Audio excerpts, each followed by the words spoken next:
Hi, I'm Clay Kilgore from the Washington County Historical Society, and today we're talking about Westylvania.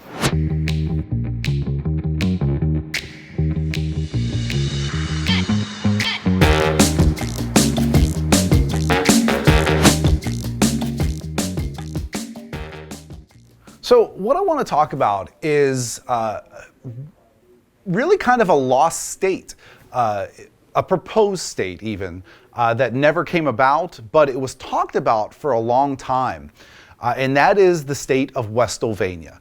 Now, I know you're probably thinking that's kind of a crazy name. Well, think about Pennsylvania, and what Pennsylvania means is Penn's Woods. So you're talking about Penn, William Penn, and Sylvania, Woods. So Westylvania is Western Woods is really what it's going to mean, or west of the mountains. It could be interpreted as. And Westylvania was this idea that came about because of conflict that was happening in southwestern Pennsylvania, and today what is Fayette, Greene, Washington, Westmoreland, Beaver, and Allegheny counties. There was conflict because when you go back, you look at when the colonies were formed, and there was a lot of conflict over the borders. Where did Maryland end? How far north did it go? How far west did all the colonies go? If you look at early maps, the borders that we have now, as they come across, when you got to this area, they just shot straight across all the way to the Pacific. Because these colonies wanted to claim everything that they could as far west as they could. They wanted a passage to the Pacific because they really weren't entirely sure how far that was going to be. And so there's a lot of conflict. There's even conflict. Think about where Connecticut is, where Connecticut sits. And Connecticut claimed portions of northwestern Pennsylvania and northwestern, what is now northeastern Ohio. They called it their Western Reserve because their borders, they continued all the way west. And so there's conflict because the colonies, we think of ourselves as one state, as one country now. But these were individual colonies, individual states, and they all had claims that they wanted. And so here in southwestern Pennsylvania, we were claimed by both Pennsylvania and Virginia. Virginia was everything that is today Virginia, West Virginia, and then if you look at what is Fayette, Greene, Washington, portions of Westmoreland, and portions of Beaver and Allegheny counties, Virginia claimed all that. So Pittsburgh, in their mind, was in Virginia.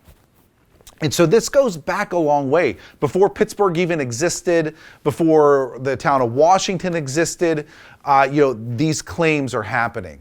And so you have we'll get into the conflict and then we'll talk a little bit about Westylvania. So what's happening is you have settlers that are coming out here in the 1740s, 50s, 60s, 70s, and they're coming from two places. They're coming from Virginia, they're coming from Pennsylvania. So some people are coming from Pennsylvania and laying a claim to land, and they're Pennsylvania settlers. So to them, this is Pennsylvania. There's people from Virginia coming out and they're laying a claim, and they are Virginians in their mind. Pennsylvania is giving out land grants for settlers that come out here. And then Virginia would give out land grants for settlers that come out here. And a lot of times it's for the same land because Virginia claims it and Pennsylvania claims it. And you end up having fights that took place between the Virginia settlers and the Pennsylvania settlers because they would sometimes claim the same land. You had conflict over the border, where the border actually was. And so there are times when a group of Pennsylvanians might go down and capture a Virginia justice saying that he was illegally in Pennsylvania. Same thing, the Virginians would come up and arrest people from Pennsylvania saying that they were illegally settled on lands. So there's fighting that's taking place, and some people even thought it was going to lead to a civil war. So we're talking about 60, 70 years before our actual American Civil War. People are afraid this is going to lead to a civil war. Well, when you look at this border warfare that's taking place, you can kind of understand the conflict and the ideas of people saying, well, maybe it'd be best rather than trying to either say it's part of Pennsylvania or part of Virginia, to break off and form a whole new colony or a whole new state. And that's where the idea of Westylvania comes in. Now, the history of Westylvania can be traced back to the 1750s and 60s, when you have two different companies, the Indiana Company and the Ohio Company, and these are trading companies that have laid stake to large portions of land, and they decide to merge and form a larger company. And what they want to do is take their claims. Now, their claims would be west of the Alleghenies, basically the Ohio River Valley, down through almost totally what is West Virginia, except for the eastern panhandle. So almost all of West Virginia, going down and curving down into what is Kentucky and portions of Tennessee. So the eastern portions of Kentucky and Tennessee. And they wanted to form a colony called Vandalia. That was an idea that they had to kind of solve some of this conflict, but also now they would own it, they would own this colony, and they could sell off the lands and they could make money from it. They petitioned the English Parliament to form this new colony, but something happens that stops it from occurring. 4 years later, in 1776, the American Revolution breaks out. And I know you're thinking, okay, so they made a claim in 1772 and petitioned the English government, and by 4 years later, nothing has happened. It took a lot longer back then for things to occur. They had to travel all the way across the ocean, get back to England. They had to make their pitch to different politicians, and then it had to go in front of Parliament. So it took time. So 1776, the American Revolution breaks out, and the idea of Vandalia is dropped. But this idea of Westylvania then picks up. So now what's happening is you have the colonists that are seeing the United States start to form. The colonies are breaking free from England. They want equal rights. They want representation. And now these colonists that are out here in the Western frontier are looking at it and saying, wow, they don't have equal rights and they don't have equal representation. They felt so separated from the Eastern colonies, they thought, well, maybe rather than having these Eastern governments govern them, that they're going to form their own colony. So the idea of Vandalia is resurrected into Westylvania. And so there's this idea in 1776 and 1778 that they would form their own colony out here, or own state, and they're going to call it Westylvania. And it followed pretty much the same map of what Vandalia did. So the southwestern portion of Pennsylvania, most of the western portions of what is now West Virginia, down into Kentucky. And they petitioned what was then the Continental Congress. Well, there was some thought that it might be a good idea, but you have a problem. Virginia claims it and Pennsylvania claims it. They don't want to lose that land. And so they make petitions to the Continental Congress saying, that we don't want to lose this land, that, they can't accurately govern themselves or properly govern themselves in the West. You need to have Eastern governments taking care of it. And so because the Virginia and Pennsylvania kind of put up a stink about it, the Continental Congress just ignores the petition. And so Westylvania goes by the wayside again. Now, what ends up happening is there was an attempt early on in the 1760s, late 1750s, 1760s to solve some of the problem through the survey of the Mason-Dixon line. But they stopped at what is now the western border of Maryland, which still gave Virginia claim up into southwestern Pennsylvania.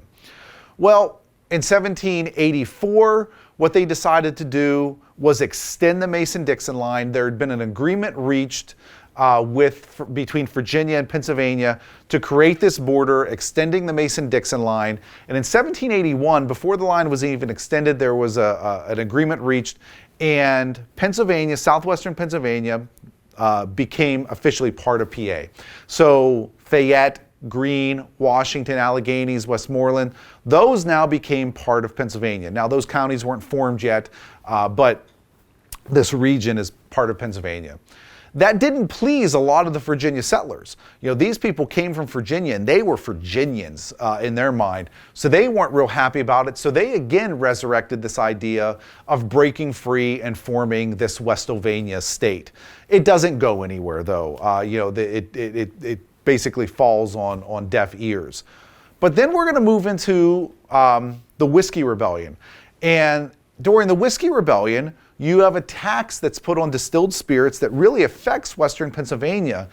And the settlers out here start looking at it and saying, wow, we're feeling completely separated from the Eastern governments. So the same idea that the colonists had, feeling separated because of the mountain ranges, the Allegheny Mountains, it's now resurrected in the 1790s. And so these settlers decide, okay, there was this idea of forming their own state at one point. Let's bring that back. And so now as part of the Whiskey Rebellion, there's a movement again to form Westylvania.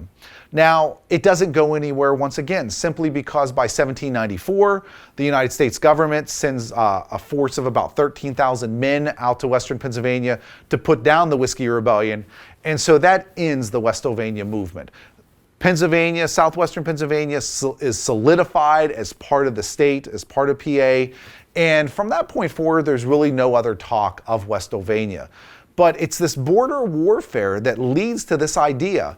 And if it had gone somewhere, let's say the American Revolution had been held off for even one more year, the English government might have seen fit to form, at that time, Vandalia with the Great Ohio Company.